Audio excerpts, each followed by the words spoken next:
Okay, hello and welcome back to the Kingswell Conversations that are shaping the future of foster care and adoption. And once more, I'm joined by the fabulous Richard Kingswell, CEO of Extra Special Parents in Virginia and Foster VA. Hi, Richard. Thanks for joining us again today. Hi, Nikki. Lovely to see you again. Thanks for the Another invite. episode. No, you're welcome. And another episode where basically we get to draw on all your many, many years of wisdom and knowledge working in the area of foster care and adoption. Now, today, we're going to talk about one of the really important topics that is, and probably a real important question when we look at the type of questions that's put in Google and other search things for parents who are considering, or people who are considering, or just thinking they might want to embrace the world of the foster care journey or becoming a foster parent. And that is, what are agencies actually looking for in a potential foster parent? Because I do know that people tend to think they have to fit a perfect mold. They do think they have to be this sort of 2.4 family makeup. And it couldn't be further from the truth, actually, that foster parents come in all different shapes and sizes and setups. And it would be really, really great if you could just take a few minutes to tell us that you, as the CEO of an agency and your experience in foster care and adoption, what are you guys looking for when someone either drops a message to you or picks up the phone and says that very first step, I'm inquiring or I'm thinking, but I'm not sure if I'm suitable? What are you looking for? What you just said is a really good positive flag. I'm thinking about it. I'm on the journey to discovery. One of the things we've researched over the years is it takes about 100 contacts with a foster care story of some sort, if that's a movie, a book, a poster, before someone would even make the phone call for this journey, sort of thing. So if you're looking at this video trying to get information, that is the big part of it. It is soaking up the information and finding the whys and hows and investigating, researching, Googling, and everything else in the book. That's a great sign that you're on the right path to fostering and adoption and finding that journey, sort of thing. Because if you just said, I woke up this morning, I thought this was a great idea, I'm going to save children, and that's not the journey, because this is a serious decision you're making. It's life impacting for a child, a family, your children, your grandchildren. It impacts a lot of people. You are making a decision that has to be informed. So by you having that information and investigating and being curious and being nervous, they're all great signs that you're the right person to become a foster parent. Yeah. And so when we look at how the format of foster parent comes, do you have to be married? No, not at all. So we just want somebody that is going to turn up. So if you're breathing, excellent start. If you are driven to help a child, excellent. But there is no legal category that you have to be. You can be single, divorced, widowed, married, in a partnership, in a gay marriage, straight marriage, and everything in between. Your legal jurisdiction of your marriage and your partnership is not important to being a great parent. We can accept everybody into that journey, and Extra Special Parents has always believed in the child needs a loving home, a loving family, a loving individual. We should not put categories of political nature onto them. We just want great people. And are there any particular type of lifestyles or backgrounds that you choose, or that's more attractive? You have to be stable. I think that's the first category. You cannot be struggling to feed yourself. You cannot be struggling to have a roof over your head. You cannot be struggling with keeping a job. So you have to be stable in your own life. We can't put a child who's coming from an unstable lifestyle and then putting him into an unstable house. So stability, I would say, was the next big category, that you have to have your ducks together. So if you can keep your head above water, and you're paying your bills, and the electricity is not going to get turned off, the food isn't there, you can keep your car running safely, keep it inspections are okay, your health is okay, those sort of things. You have to have stability. If you've gone through a sudden trauma, like you may have lost your partner, you've broken up, we will put buffers on there that you can't come and be a foster parent yet. You have to work through your trauma. So that's one of the caveats about us protecting you from a decision that may be rash when you're still healing yourself. But other than that, that's pretty much the accepted parent.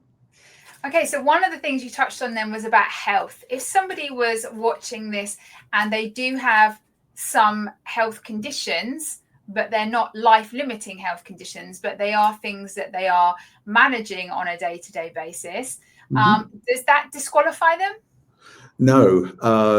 In fact, having that journey for themselves is very helpful to a child, seeing that everybody has challenges in their life. So no, it's not a distractor from becoming a foster parent, but you have to be able to have that stability in whatever that disability is. So if you have just lost your leg, it's probably a little while before you're ready to take on a 4-year-old. You've got to get that stability in place. So look at the disability and make sure that you've got the support structures in place, so that you've got no big life changes that have just happened.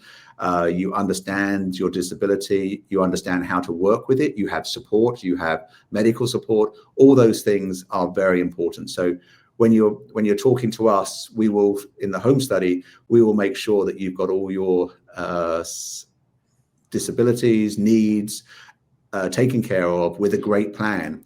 Because again, we don't want a crisis for a child who's just coming out of crisis to bump into your crisis sort of thing. So if you've just been diagnosed with a cancer situation, it's probably not the best time for you to bring a child in and go through the foster parent journey as your last hurrah. We want you to look after yourself. And when you've had a successful journey through treatment, then come back and see us sort of thing, because we want you to be stable so you can be a stable force for our children. And then what about this one? So I'm really interested, and I've been thinking a lot about becoming a foster parent, but in a previous time when life was not so good to me, I was a little bit of a petty criminal, and I have a criminal record now. Well, will that stop me from becoming a foster parent now? Well, there's a word that we use, it's called a barrier crime. So there can be a barrier if you've had a criminal justice involvement. And there is a 30-page document on our website with all the criminal code that has every offence that would bar you from being that foster parent. So yes, a criminal journey is not going to make it easy. It's not a hard no. It's not a hard no. It depends on what offence it was. And of course, offence in violence, drugs, but every barrier crime is documented, so you can find your barrier crime and see if it's in there. And if you think it's not there, that's great. We'll do a full background check from Child Protective Services, the state, and the FBI. No parent gets near a child until they've gone through a criminal background check, and the state and the federal government will tell us if you meet the criteria for being a foster parent. So it's out of our hands. It was part of your journey. We're not saying yay or nay. We're just saying if it's in the barrier crime, then you won't be able to become a foster parent. We have to protect the children. And I am so sorry that this was 30 years ago when you were 18 years old and you did something that was stupid. Go and get it crushed later on. Go to court and ask for it to be washed away with a great citizen for 30 years. We don't have that choice as an agency, and DSS doesn't. Everybody plays by the same part of Virginia code, and this is across the whole country. The code is very specific, very accurate, and there is no grey. Excellent. So there's still potential hope then. I just need to go and check out the codes. You just have to check out the codes, or we can put you through the fingerprints process and after you've completed training. But we'll be able to tell you the big red flags. If you've hurt somebody, if you have been involved in the drug community in a large scale, weapons, things like that, just common sense where you think, yeah, would you let this person babysit sort of thing if they just did this last week? And that's probably a good idea of where you are. But it's all on the website and you can have a check it out. Do I need to have does the child need to have their own bedroom? If I've got one child and they've got a huge bedroom where I could just turn it into bunk beds, does No, that rule me out? Or do they no, have no, to have no. enough bedroom? There's lots of rules around bedroom sizes and how big the window has to be. A fireman has to be able to climb through it, and there's lots of criteria that our home study experts will help with. But basically, if it's a bedroom when you rented the house, it meets the criteria. The square footage on the ground, we need to have the child to have enough space to be theirs, again, giving them the ownership of their new home, that they have a space. But having 2 kids in a room is not inappropriate, or even 3. But the square footage and the age and the sex of the kids, there's lots of criteria for that, and that's the placement coordinators to make sure that you have the capacity as a parent and the capacity as the house. And that's why we do the home study, and we come to your home, we visit it, we'll tell you exactly what you can have and can't have, and we can work through that. Every house is different, and every family is different, and every if there's children in the home already or other foster and adoptive, we have to make this calculation about who we can put in and who we can't. So you can have more boys at certain ages, more girls at certain ages, boys and girls together, but it's all down to that criteria of the rule book. Yeah. And lastly, in summary then, what would you say are some of the top qualities? So we've talked about the fact that, actually so many of us don't realize that we do qualify. We could become a foster parent, but we may be thinking, oh, I'm not good enough for this. I couldn't do that. They wouldn't want me. What would you say actually are some of the top qualities that are needed, the most important ones? And so that if somebody's watching this thinking, well, actually, I have those, maybe I could pick up the phone rather than just keep thinking about it. I could actually take the first steps. What would you say are the top qualities needed for a foster parent? Turn up. Cool. We will not make you a foster parent if you're not ready, if you don't have the skills. It's a license. You have to earn it. You have to do it, sort of thing. So those parents that are curious, just ask the experts. We've been doing this a long, long time, and we want you to become a foster parent, but we will not make you a foster parent. You have to be ready to be a foster parent. So have a conversation. We're not hard sales. It's not going into a car showroom sort of thing. We're making a long-term choice for you, your family, and the children that we would place with you. So just ask, and we're going to be great partners in your journey. There's no fear. We have beautiful people that just talk to you for as long or short as you need. We're great communicators. We're a load of social workers that just know how to talk, and we'll give you all the education you can. So that's the first step, is just ask the real question. If you took foster away, could you be a parent? Mm-hmm. And if the answer is yes, then our answer is yes as well. That's so fantastic. It's not the title at the beginning. It's the parenting, it's the loving, it's being there, it's turning up, it's asking questions. So if you feel you could be a great parent, you can be a great foster parent. Nothing more needed. Yeah, brilliant.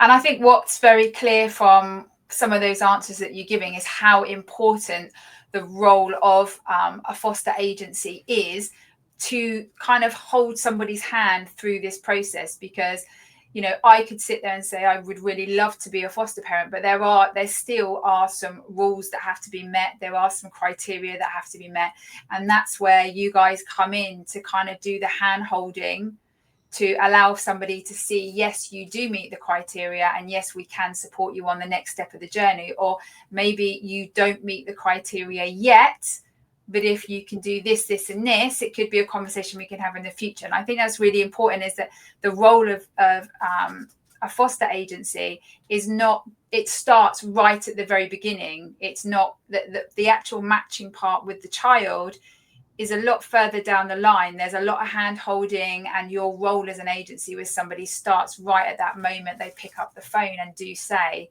I'm thinking about it. Your skills and expertise are utilized from the moment that call has been made.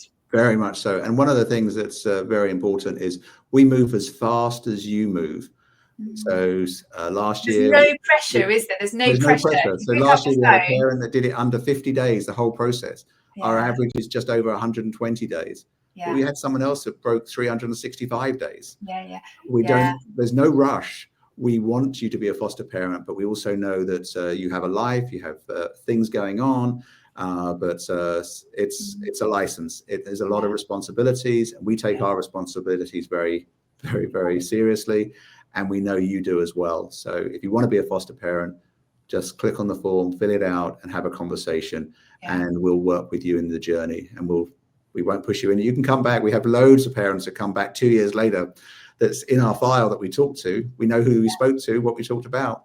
Yeah. And so no rush, just ask and talk. And I think that's a really lovely thing to kind of sort of end on, is the fact that just because you decide to pick up the phone and ask a few questions doesn't mean, oh my goodness, it's all starting now. And, you know, for some people, they might be resisting picking up the phone because they're thinking, I'm not quite sure if I'm ready now. I just want to get some information. And they might be worried that the moment they've picked up the phone, this clock has started and they've got to have all their ducks in alignment. And the reality couldn't be further from the truth, could it?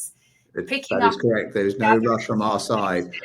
We want you to be having a successful journey with our children, and so just have a conversation. To give you transparency, my team will ask, "Would you like to do training?" Yeah. And they say, but "I'm you not sure can yet." say not yet. Yes, and that's okay, and that's perfectly acceptable to my team. And then you can call back a week later and say, "I've got another question," or a day later, or even the afternoon later. And we have that all the time. I have a team on Monday through Friday that just answers phone calls all days for parents across Virginia who aren't ready for the journey yet, and some that are.